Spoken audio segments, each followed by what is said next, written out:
최근 이탈리아 밀라노에서 노홍철의 홍철랜드가 대박을 내서 큰 화제가 되고 있습니다.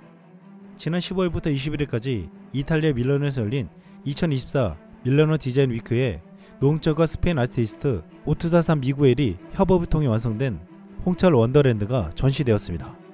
홍철 원더랜드는 글로벌 브랜드를 제치고 최고의 전시로 꼽혔는데, 이를 기획한 누르페인트와의 놀라운 일화까지 전해지면서 더 큰 놀라움을 주고 있습니다. 지난 18일 밀라노 토르토나 지구에서 열린 홍철 원더랜드 전시장엔 수백 명이 줄을 서 있었는데, 매일 수천 명의 방문객이 몰리면서 전시장에 입장하려면 3시간이나 소요될 정도였습니다. 그럼에도 홍철 원더랜드를 보기 위한 행렬은 멈추지 않았고, 내부에 마련된 포토존을 찾은 외국인들은 컬러풀하고 판타스틱하다며 놀라워했습니다. 이번 밀라노 디자인 위크에 가장 큰 화제였던 홍철 원더랜드는 6일 동안 2만여 명이 방문할 정도로 폭발적인 인기를 끌었습니다. 세계적인 건축 인테리어 매거진들이 홍철 원더랜드를 소개하고, 현지 유력 매체들은 토르토나 지구에서 가장 볼만한 전시로 선정하기도 했습니다. 노홍철 특유의 재기발랄한 상상력이 가득한 이 아트 전시에서 미구엘은 기하학적인 패턴과 대담한 색채 조합과 더불어 다양한 미디어 아트를 활용해 종합적인 예술 세계를 선보였습니다. 오쿠타산 미겔은 긍정적 에너지를 강조하는 방송인 노홍철의 이미지에서 영감을 받아 누르페인트가 제공한 색상 팔레트에서 컬러를 골라 작품을 제작했다고 했습니다. 이번 전시는 누르페인트에서 기획한 전시로, 노홍철은 자신의 채널에 영상을 올리며 누르페인트와의 특별한 인연을 말해주었습니다. 그동안 노홍철은 자신의 사업장에 벽화를 그리거나 디자인을 하면서 페인트를 많이 써왔는데 주로 외제 페인트를 써왔다고 했습니다. 그런데 우연히 노루라는 회사에 대해 알게 되었는데 너무나도 멋진 회사였다고 했습니다. 노루 페인트는 1945년 광복과 함께 설립된 브랜드로 올해 79년을 맞는 가장 오래된 국민 브랜드입니다. 창업주인 한정대 회장이 나의 조국을 위하여 라는 사업보고 기업 이념을 바탕으로 설립되었습니다. 한정대 회장은 서울 해안동에 국내 최초의 잉크회사 대한허브 세트 잉크를 세웠는데, 당시 일본 기술자들이 빠져나가자 업계에서는 물량을 제대로 대지 못하는 실정이었습니다.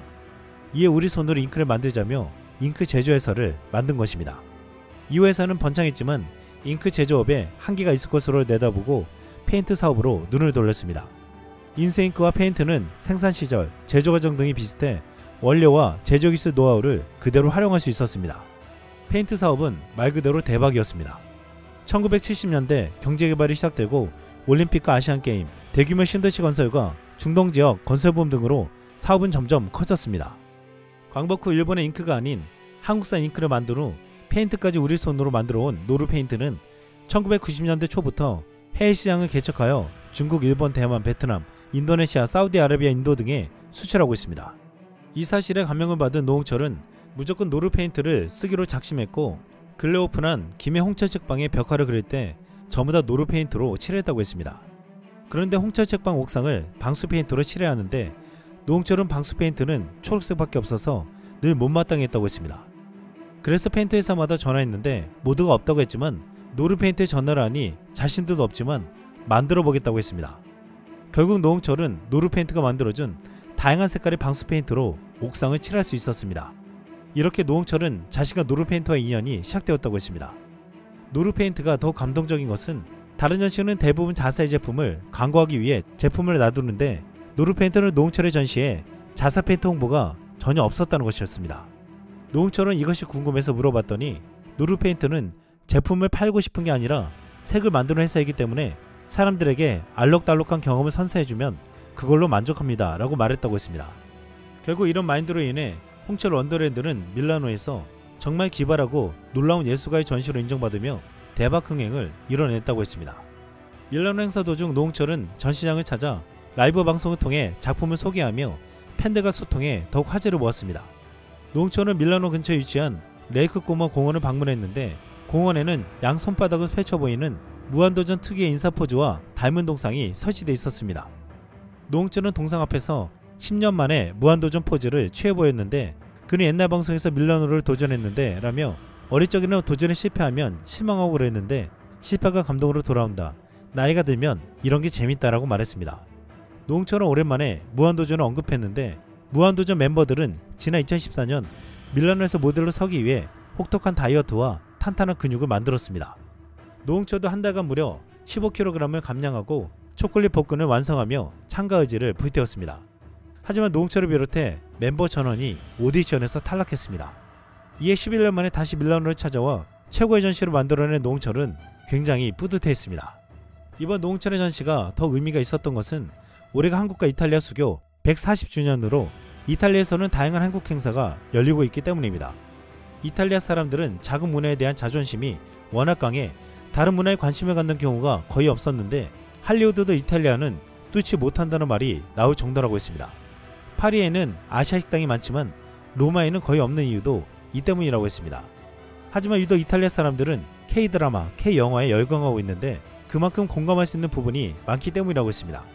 지난해 안토네타 브루노라 사펜차데 한국학과장은 이탈리아는 4~5년 전부터 K-드라마 인기가 급상승하기 시작해 지금 유럽 내에서도 한류 팬덤이 단일 최고라며 K-컬처 열기에 한국학과 지원자도 갈수록 늘고 있다고 소개했습니다.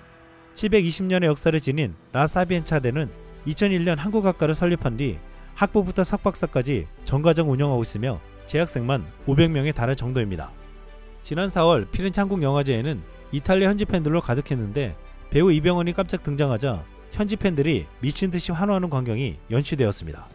또한 이탈리아 북동부 알프스 기슭에 있는 우디네에서는 우디네 극동영화제가 열렸는데 여기에 파묘, 서울의 봄, 비공식 작정 등 한국영화 18편이 상영되었습니다. 개막식의 감독들과 함께 정우성이 나타나자 현지 관객들에게 엄청난 환호를 받았습니다. 지난 4일에는 이탈리아 로마 한복판에 있는 이탈리아에서 가장 오래된 아르헨티나 극장에서 한국의 국악공연 세자의 꿈이 펼쳐져 박수갈채와 환호성으로 가득 찼습니다.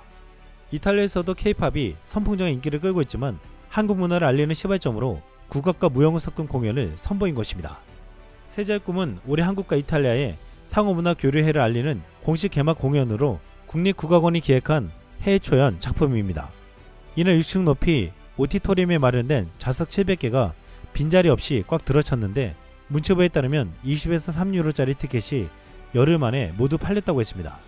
이날 극장을 찾은 관객은 조선시대 궁중 의복을 입고 무대 선 배우들을 놀라운 시선으로 바라보고 꽹과리, 장구, 북소고 등을 연주하는 놀이춤 팡굿에 주목했습니다. 묘기에 가까운 상모 도리기가 이어지자 관객석에서 탄성이 터져나왔는데 1시간 30분가량 이어진 공연이 끝나자 대다수 관객이 일어나 기립박수를 쳤습니다. 문화적 자존심이 가장 높다는 이탈리아인들은 한국 문화에는 어떠한 경계심 없이 받아들이고 즐거워하고 있습니다. K-팝, K-드라마로 시작된 한류의 인기는 이제 K-전시, K-국악 등 더욱더 깊이 있게 뿌리 내리고 있습니다. 이상 쓸멍이었습니다.